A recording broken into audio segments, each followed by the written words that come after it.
വിചാരിച്ചു ഈ സ്ഥലം ഞാൻ മാത്രമേ കണ്ടുപിടിച്ചിട്ടുള്ളൂ എന്ന്. മനസ്സുകൾ ഒരുപോലെ ആയാൽ ചെന്നെത്തുന്നത് ഒരിടത്താവായിരിക്കില്ല. ഇരിക്കും. ഞാൻ രാമേട്ടനെ കായൽക്കരയിലേക്ക് നോക്കി. ശാലിനെ 2 ദിവസമായി പുറത്ത് കണ്ടതേയില്ല. ഞാൻ പലപ്പോഴും പ്രതീക്ഷിച്ചിരുന്നു. ഡാഡി വന്നിട്ടുണ്ട്. ഒരല്പം സ്വസ്ഥത തേടിയാണ് ഞാൻ ഇവിടെ എത്തിയത്. ഇവിടെയും അത് അനുവദിക്കില്ലെന്ന് വെച്ചാ?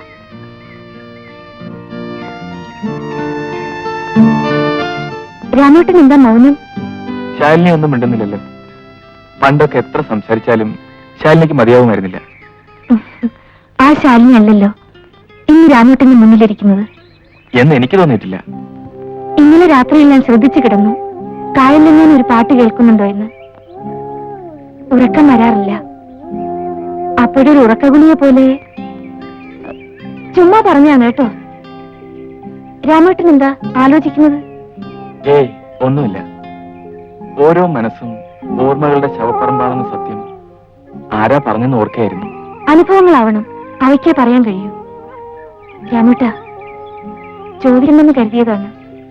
എങ്കിലും എല്ലാം എങ്ങനെ സംഭവിച്ചു?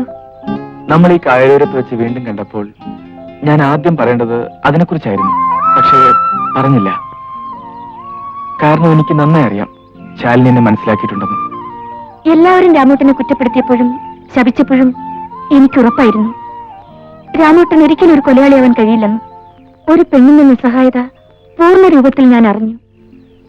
അപ്പോഴൊക്കെ ഒരു സമാധാനത്തിനായി ഞാൻ വിശ്വസിച്ചു എല്ലാം വിധിയാണെന്ന്.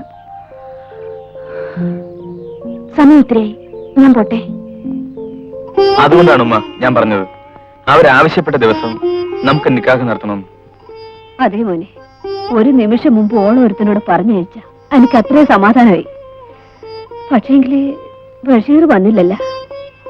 എന്റെ പടച്ചോനെ, ഞാൻ ഇത്രയും ദിവസം അടക്കി. ഇനി നമുക്ക് പറ്റൂല. ഉടനെ ഓനെ വരുത്തിയേ പറ്റൂ. എന്നിട്ട് മതി നിക്കാവും പറ്റും. ബഷീർക്ക് വരുന്നവരെ കാത്തിരുന്നാൽ സൽമയുടെ നല്ലൊരു ഭാവി പോവും. ആശിക്കാവുന്നതിലും വലിയൊരു ബന്ധമാണിത്. അവർക്ക് വേണമെങ്കിൽ നമ്മളൊക്കെ കാശേരെ കിട്ടും. അതുകൊണ്ടാണ് പറയുന്നത്. എന്തായാലും ഓൻ വന്നിട്ട് മതി. ഇവിടെ ഒരുത്തനേ ഉള്ളൂ, മോനും കൂടപ്പുറപ്പും ഒക്കെ ആയിട്ട്.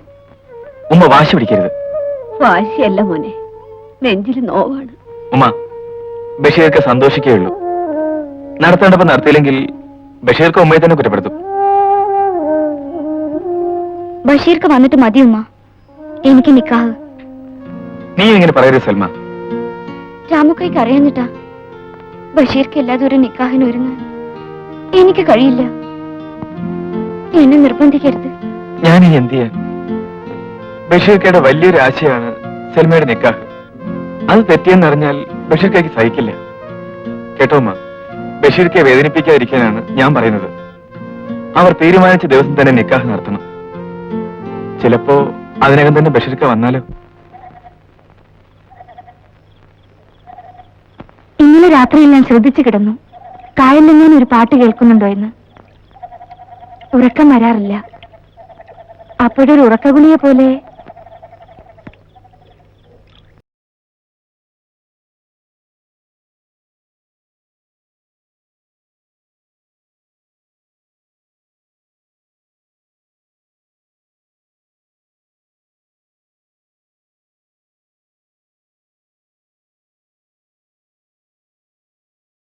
അർദ്ധരാത്രി ആയില്ലേ?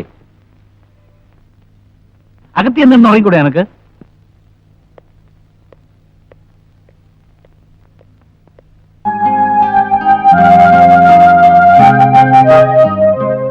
ഇല്ല, അവിടേക്ക് ഇരുന്നോളൂ.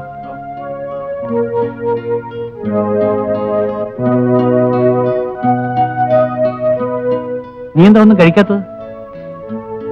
നീ എന്ത് തീരുമാനിച്ചു? വക്കീൽ ഇതുവരെ കാത്തിരിക്കുകയായിരുന്നു. നീ അത് ഗവനിക്കാതെ എങ്ങോട്ടും ഇറങ്ങിപ്പോയി.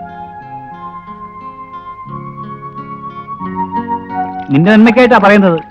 അനുസരിക്കാൻ വയ്യെങ്കിൽ വരുന്നൊക്കെ അനുഭവിച്ചോ. ഒന്നും വന്നു ചേർന്നതല്ലോ, എല്ലാം വരുത്തി വെച്ചതല്ലേ. ഇനിയെങ്കിലും എന്നെ ഒന്ന് വെറുതെ വിടൂ ഡാഡി, പ്ലീസ്. കുഞ്ഞിന്റെ ഒരു തലയിലെഴുത്ത്. കഷ്ടം.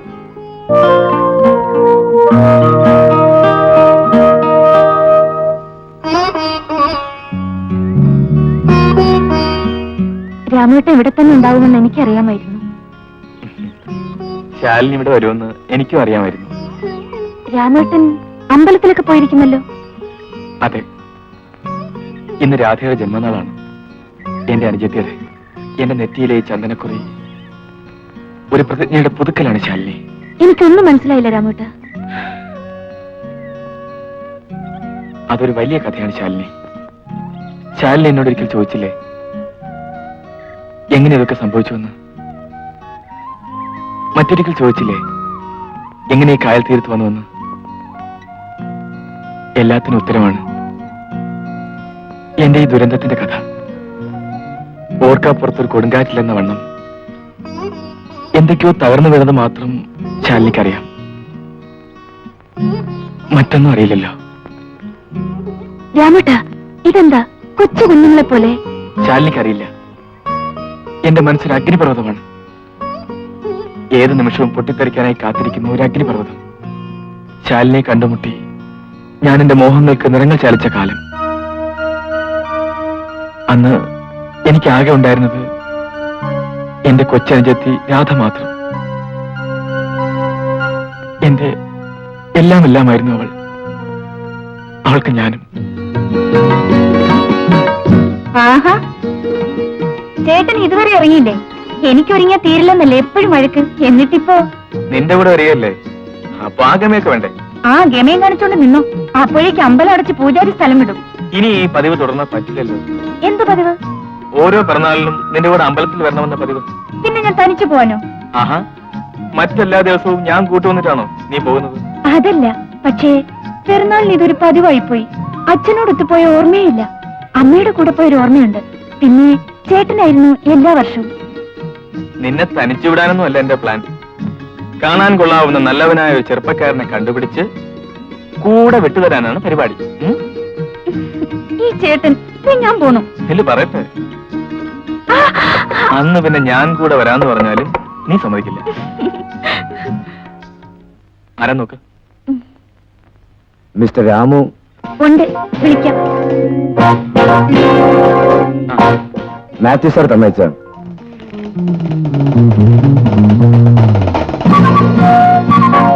മാത്യു സാർ പറഞ്ഞിരുന്നു. നിങ്ങൾ എത്ര പേരുണ്ട്? ഇരിക്കെ. താങ്ക്സ്. തൽക്കാലം ഞാൻ മാത്രമേ ഉള്ളൂ. അടുത്ത മാസം അമ്മയും പെങ്ങളും എത്തും. വാടകയൊക്കെ സാറ് പറഞ്ഞിരിക്കല്ലോ. പറഞ്ഞു. അതെത്രയായാലും എനിക്ക് വിരോധമില്ല. ഞങ്ങൾ ഇതുവരെ മറ്റാർക്കും വാടകയ്ക്ക് കൊടുത്തിട്ടില്ല.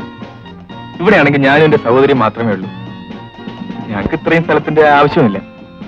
മാത്രമല്ല ഒരു സ്ഥിരം വരുമാനമായല്ലോ.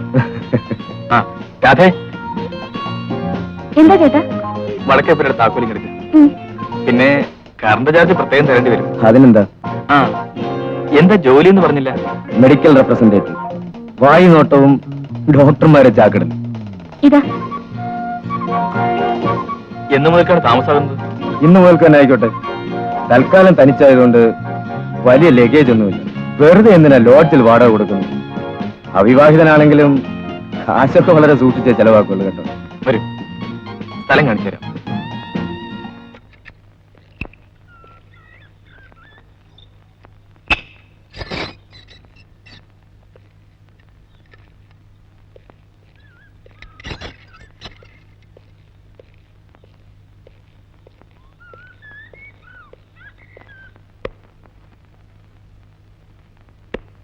ആഹാ, ഇവിടെല്ലാം ക്ലീൻ ചെയ്ത് കഴിഞ്ഞല്ലോ.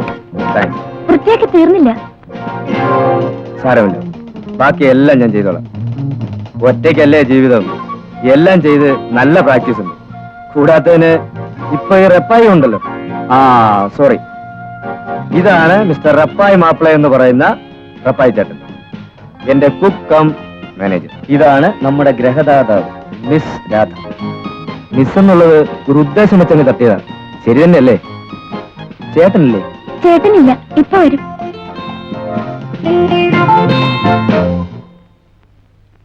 ആ, സൗകര്യങ്ങളൊക്കെ ധാരാളം.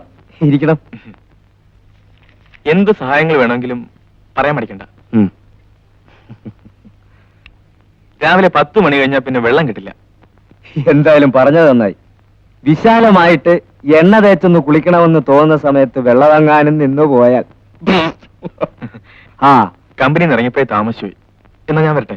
റപ്പായി ചേട്ടോ, അവരുള്ള ചായ ഉണ്ടാക്കി കൊടുക്കാത്ത എന്താ? ഇപ്പൊ കൊണ്ടുവരാം സാർ. ഒന്നും വേണ്ട, ഇനി എപ്പോ വേണമെങ്കിലും ആകാമല്ലോ. എന്നാ ഞാൻ ഇറങ്ങട്ടെ. ശരി, എന്തായാലും പറഞ്ഞത് പറഞ്ഞു. ഒരു നല്ല ചായ എനിക്ക്